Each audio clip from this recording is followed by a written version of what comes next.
Hey everyone, welcome back. In this Git tutorial, we are going to learn how you can clone the remote repository in your local computer, right? So this is the second scenario that I discussed in previous tutorials. So the first scenario was basically, say for example, you are joining any automation team and you are the first person who needs to go in and set up Git, GitHub, your local repository and remote repository and start developing the framework and then scripts. And then eventually there will be new people joining in. So if you are the first person, you would have already checked in the code, right? You have developed the automation framework, and this is what we have seen in the previous tutorial, that we have developed the code and we have checked in for the first time into this particular repository.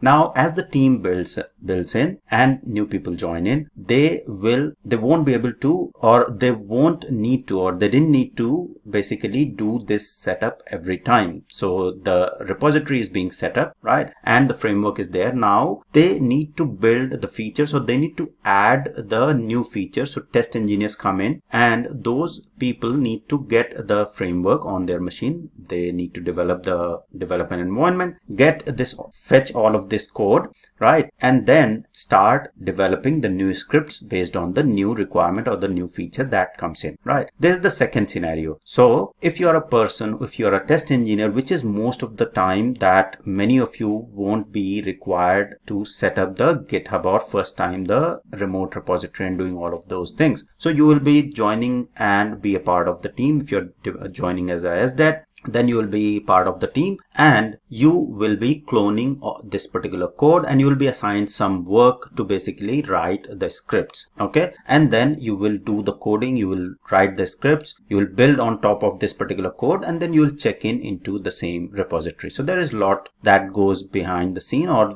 during the that goes within this whole process, right? So how you can get this code on your local machine, that's the question. So the first thing is basically you first need to, on your local machine where you want to, so you have started setting up the development environment where you want to download this whole code. So you create a folder in your machine. So this is the Windows machine and I have created a folder Git tutorial. This is where I will be basically, this is my local workspace where all the code that I'll be writing will be there, and I'll be cloning the repository that is there for my project in this particular location, and then I'll start working on that. Okay, so I need all of that code that is there. Okay, so to clone this particular code, you just simply go to the GitHub repository and go to this location and copy this particular URL, right? And now in your folder here, okay, so I can simply open command prompt here. Okay, so I can also use command prompt, because if you remember during the installation we had selected the option to set up the command prompt so that Git commands are recognized in the command prompt as well. Okay, so till now we have been using Git bash, so I can also open Git bash so we can see both of them. So you can, within the folder, right click and open Git bash here so that it automatically opens in that particular folder. Okay, so that location you can see it's already there. So either you can use Git bash or also command prompt, so we can use the commands there. So to clone this repository, I can simply say Git clone, right, and paste, not this one, sorry, it copied this command, so we'll simply go to the GitHub and paste the whole URL. Okay, so Git clone command, it clones the repository, the remote repository that is there on the GitHub. This is our remote repository right now, right? So say for example, test architect developed all the framework and now this framework is ready, that team can use, and you can basically clone on your machine and start working with this. So now as a test engineer, I will simply use the command git clone and provide the URL for the repository. So hit enter and then it will start cloning all the required details. Okay, so you will see that the authentication was already there from my machine. In case the authentication is not there, so I'll simply open this cheat sheet that is there. If you search on Google, you will see this basic Git commands from Hostinger, and there is a PDF as well. So if you scroll down, there is a PDF, right? So I do not want to prepare another PDF and cheat sheet. It is very good here. So here you will see that to create a repository, right? So this is from scratch that we created locally. This is what we have done till now. If you are joining as an architect and you are setting up the local repository and then pushing in the code to the GitHub repository, as that I do not need to do that because my test architect has already done it. I have the code in the GitHub repository. Now I need to get or download the whole existing repository and start working on the new test cases or new test automation scripts. So I will simply say git clone and then the URL, right? The URL that I have provided. This is what you need to do in order to download the code. Now the other thing is the authentication, right? So let me search for clone, right? You will see that if, say for example, you don't have the authentication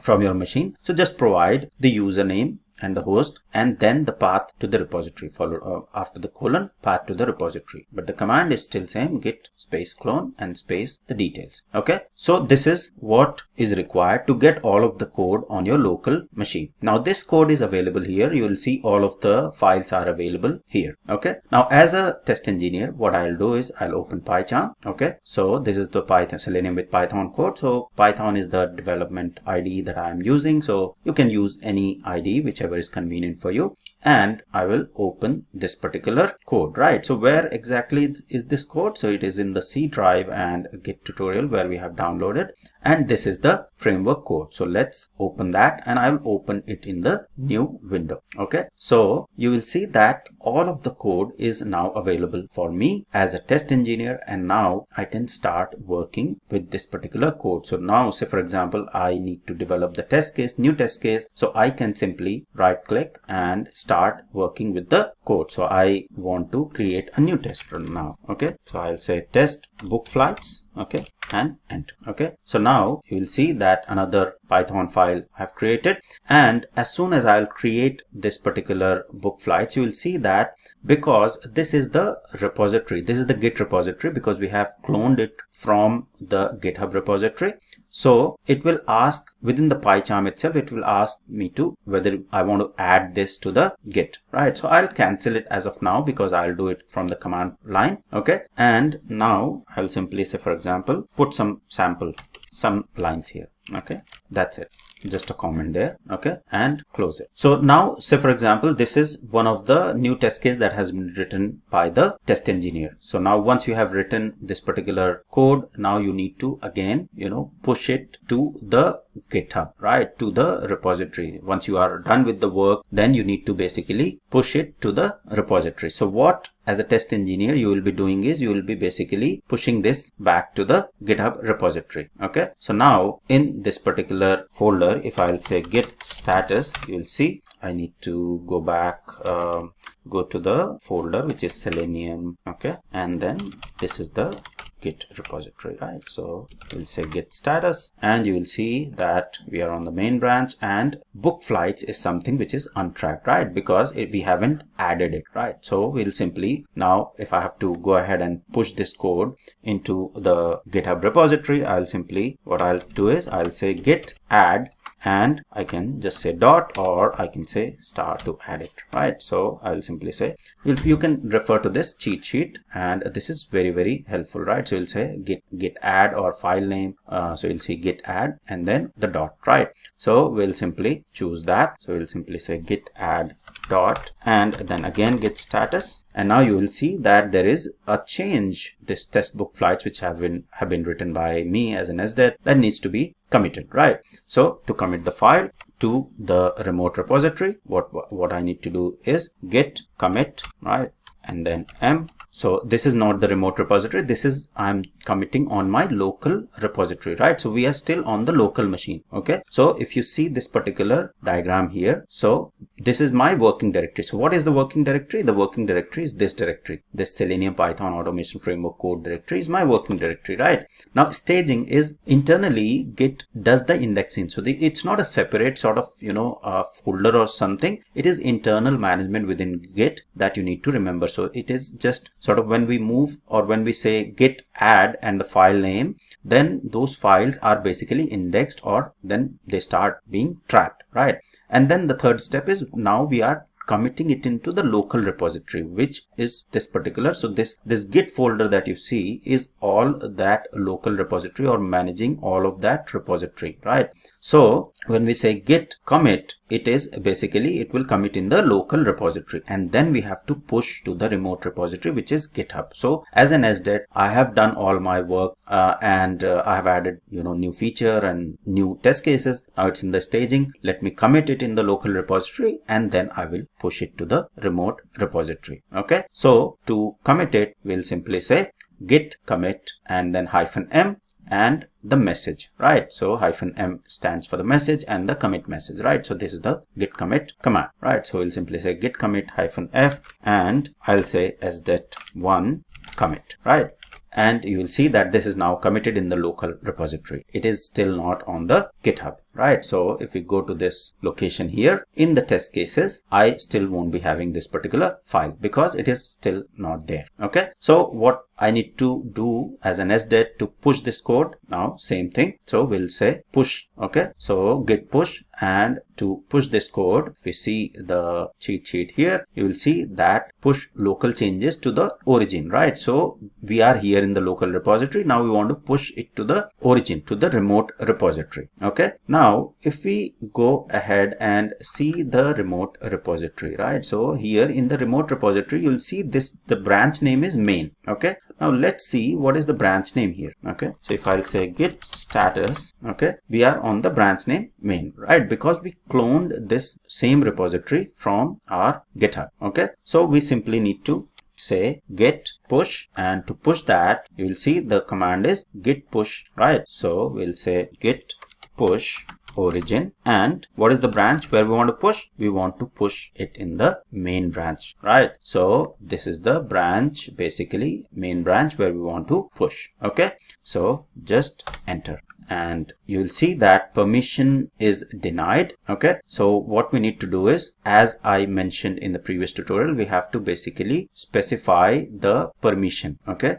So that it asks me for the credentials, right? So let me quickly get that details, and then I'll resume. Okay. So this was the command basically that we have to run in order to set the remote URL, and with exact details, basically, the username and password. Say for example, there are multiple repositories that you work, so you have to set which repository you want to interact with. Okay. So I'll simply copy and paste that. So git remote set URL, so that I can specify the username and password when I'm trying to push the code to this particular RCV Academy remote repository. Okay. So that has been set, and now I can say git push origin main. Okay. So it has already identified for this particular username and password, the username and for this particular remote repository, username and password authentication was already there, and you will see that it has now committed to the main branch. Okay. So now let's go to the remote repository. Okay. And refresh it, and you will see that book flights sdet1 commit has been committed, right? So this is basic continuation, I would say, continuation of how you will be actually using Git and GitHub as a test engineer or as a development person. So the process doesn't change, right? These are the tools that developers use in the same way as the automation engineer, as you as an automation engineer will be using exactly same way developers use it as well. Okay. So in the first instance, if you are a first person test architect joining a team, you will be setting up the local repository. You'll be starting with your development ID, starting with the framework development, then Git setup, and then doing the remote repository setup, whether you are using Bitbucket or GitHub, right? So Bitbucket is sort of again another tool or the application which is similar to what GitHub does, right? So GitHub is Git repository hosting service, and Bitbucket is from Atlassian, which is also Git repository hosting service. So then once you have that remote repository and the team is joining, or another person comes in as a SDET or test engineer within your team, then the process that I have explained in this particular tutorial, that's what you will be following. And most of you, like 90% of you who are watching this particular tutorial, won't be doing that GitHub repository setup, which is for the first time, unless until you are the test architect and the first person joining the team. So most of you will be following the process that I have explained in this tutorial, that you will be cloning the whole code. And what clone exactly does is it clones the whole code from the GitHub repository on your local machine, right? right? So whatever code is there, right? So whatever files are there, you would have seen that all of this folder and files from this folder have been cloned in the folder here, right? So clones everything from the remote repository into your local computer, right? And then as a engineer, test engineer, or SDET, you will be basically building on top of it. So you'll be assigned some features, you will be starting test case development. So for example, in this case, I have, as a SDET, I have written testbook flights.py